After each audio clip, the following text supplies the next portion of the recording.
എന്തിനാണ് കിടന്ന് വിളിച്ചു പോകുന്നേ? ഓ ഒന്നും അറിയില്ലല്ലേ? പുനർജന്മം പറഞ്ഞത് പിഞ്ചു കുഞ്ഞിനെ പോലും കൊല്ലാൻ മടിക്കാത്ത ദുഷ്ട. നിനക്കെന്താടാ വട്ട് പിടിച്ചോ? നീ എന്തൊക്കെയാ പറയുന്നേ? നിങ്ങൾ കാണിച്ച നെറിയടാ. എല്ലാരും കേട്ടോ?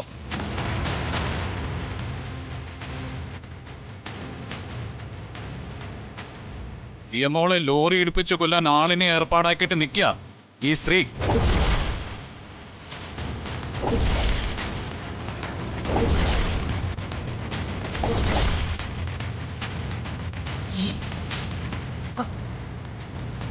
ദിയമോളെ ലോറി ഇടിപ്പിച്ച് കൊല്ലാൻ ശ്രമിച്ചെന്നോ? നിന്റെ തലയ്ക്ക് എന്താടാ ഓളമാണോ?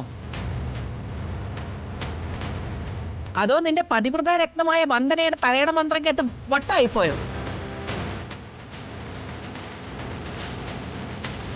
ഞാൻ ആരെയും ലോറി ഇടിപ്പിച്ച് കൊല്ലാനൊന്നും ഇറങ്ങിയിട്ടില്ല.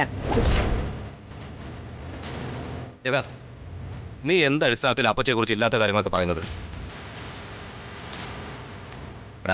അത്ര ക്രൂരതയൊന്നും ഈ അപ്പച്ച ചെയ്യില്ല. വേണ്ട, എനിക്ക് ആരുടെയും വക്കാലത്തൊന്നും വേണ്ട. അപ്പച്ച ചെയ്തില്ലെങ്കിലും നിർബന്ധിച്ച് അവരെ കൊണ്ട് ചെയ്യിപ്പിക്കാൻ ഏട്ടന്റെ ഭാര്യ വിദ്യേട്ടത്തെ ജീവിച്ചിരിപ്പുണ്ടല്ലോ. ജഗ, അനാവശ്യം പറയരുത്. അപ്പച്ചി പറഞ്ഞതാ ശരി. നിന്നെ ശരിക്കും എരിയേറ്റി വിട്ടിരിക്കുക നിന്റെ ഭാര്യ വന്ദന. എന്റെ ഭാര്യയെയും അപ്പച്ചയെയും കരുതേച്ച് കാണിച്ച് നിന്റെ കെട്ടിയോളെ വെള്ള പൂശാനുള്ള നിന്റെ ശ്രമം കൊള്ളാം. പക്ഷേ ഇതൊന്നും ഇവിടെ വർക്കൗട്ട് ആവാൻ പോകുന്നില്ല.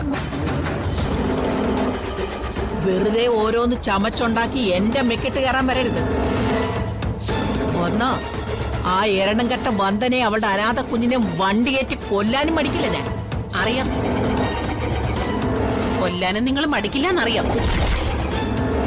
ജഗൻ എന്റെ മോന, അവൻ കള്ളം പറയില്ല.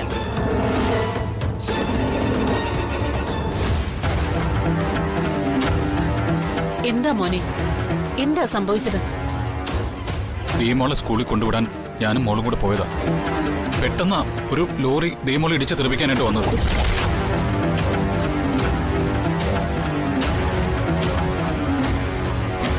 എനിക്കെന്തെങ്കിലും ചെയ്യാൻ കഴിയുന്നതിന് മുമ്പ് ലോറി കുഞ്ഞിന്റെ മുകളിലൂടെ കടന്നു പോയി കഴിഞ്ഞു.